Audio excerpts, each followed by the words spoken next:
Welcome to the Unit 2 presentation about language problems.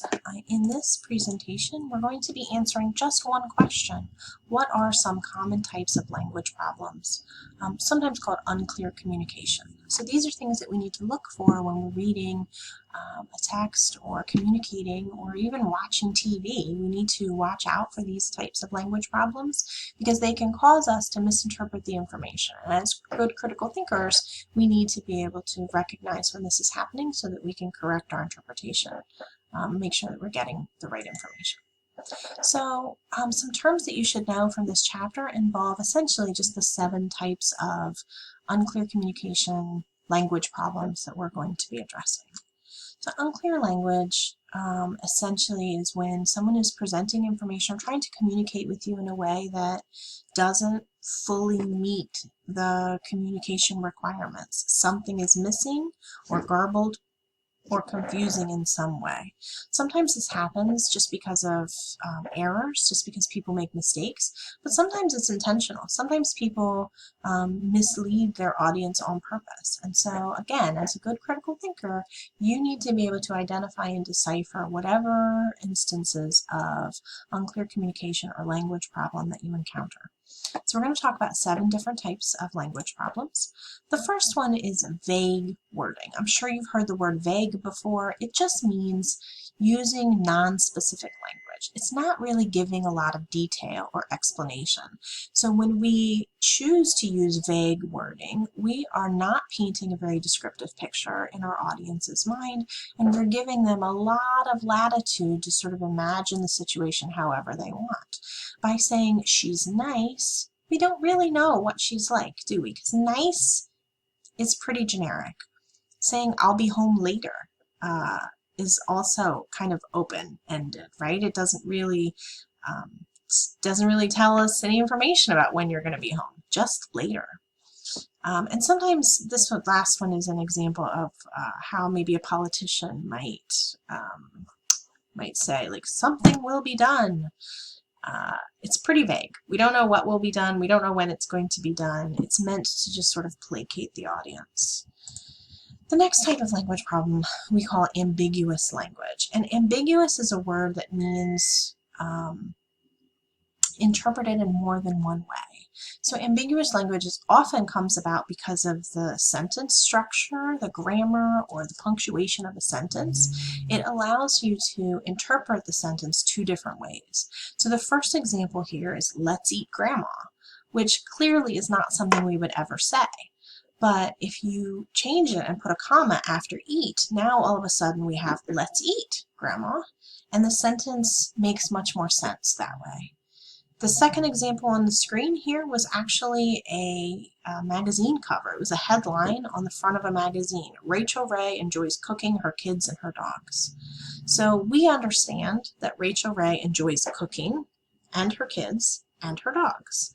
But the way the sentence is written, it kind of sounds as though she's cooking her kids and cooking her dogs and that she enjoys that. So you have to be very careful when using ambiguous language to make sure that you're using good grammar and that your meaning is going to be clear to your audience. Another type of language problem is jargon. Jargon means using very specific terminology that are terms that are understood by a small population of people who are in a particular field. So if doctors or lawyers or educators get together and talk amongst themselves, they often use a lot of jargon. And that's fine as long as everyone is understanding those terms. But if you're talking to someone who's outside of that field, you have to change your language a little bit and use terms that the average layperson is going to understand. You can't use jargon from a particular field or from a particular, I say field because we talk a lot about jargon in careers, but even if you're playing a game or you have a hobby like Dungeons and Dragons or something where you're rolling initiative and casting Zone of Truth or something, like that's jargon, and people who aren't into that hobby won't understand those terms. So you have to be careful to not use jargon around people who won't understand it. And as a critical thinker, you have to recognize when someone is using jargon in their communication with you, and just ask them to clarify if you can, or look up the terms if you need to. So emotional content is another way that we sort of create unclear communication. And I don't think it's unclear necessarily as it is sort of manipulated. Emotional content would be a writer who is trying to convince or persuade an audience member to change something or do something differently, maybe prevent them from thinking critically about a topic. So we use emotionally charged imagery and language to try and short circuit the logic part of their brain, right? Saying the government is going to slash interest rates is a very emotional term. It's designed to get you excited and to feel like something important is going on, as opposed to saying that the government will be lowering interest rates, which is a much less emotional statement. This is from an ad, call us now to get the money you deserve. Just using the term you deserve in that ad creates sort of an emotional entitlement amongst the audience. And finally, this is another advertising strategy, Amazon Flex, delivering smiles. That's their catchphrase or tagline. And so obviously that's designed to make the audience very happy, and it's going to it's going to kind of short circuit our logic a little bit, right? And being a good critical thinker, we can prevent that. But if we're not really paying attention, it can make us feel very positively about a business or about a product, and we don't even really know why, and we don't examine that. So be careful about highly emotional content. Another one is false implications. So essentially, false implications are used to draw conclusions that they might be accurate technically, but in the larger scheme of things, it's painting sort of a deceptive picture. For example, a package of Healthy Choice lunch meat says that it is 97% fat-free. So we would automatically think that that means only 3% of this is fat, right? But in fact, 25% of the calories are fat calories. And so it has to do with the difference between measuring it in weight or measuring it versus caloric intake or caloric output. So it's a little bit misleading when you provide information that the audience is expecting, maybe in a different way.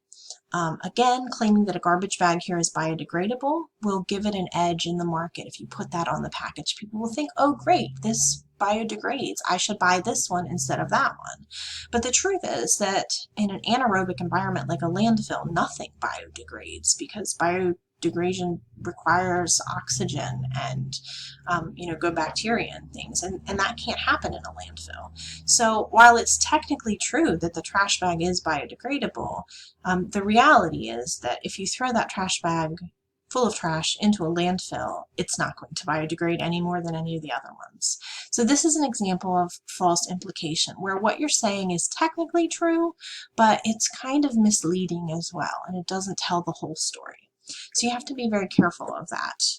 Unfortunately, a lot of advertisers, a lot of companies, marketing, also politicians and business people will use this tactic.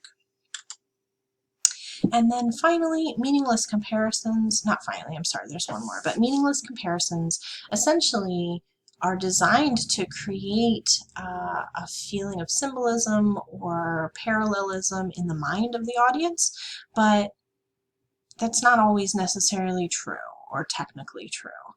So for example, saying religion may have been wrong about a few things, but science has been wrong about many things.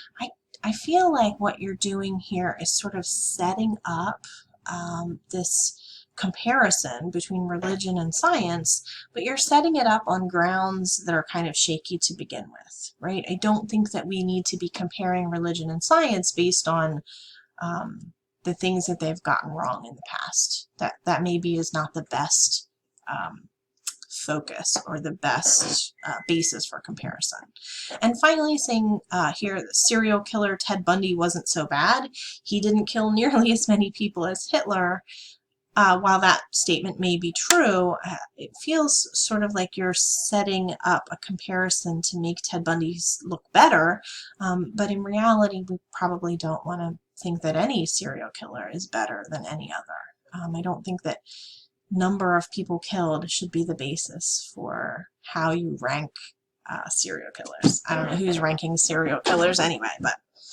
And then now, finally, the very last type of language problem that you may encounter is called doublespeak. And doublespeak is similar to using euphemisms, but essentially it's intended to be deceptive. So somebody who's using doublespeak is trying to confuse you or hide something, usually.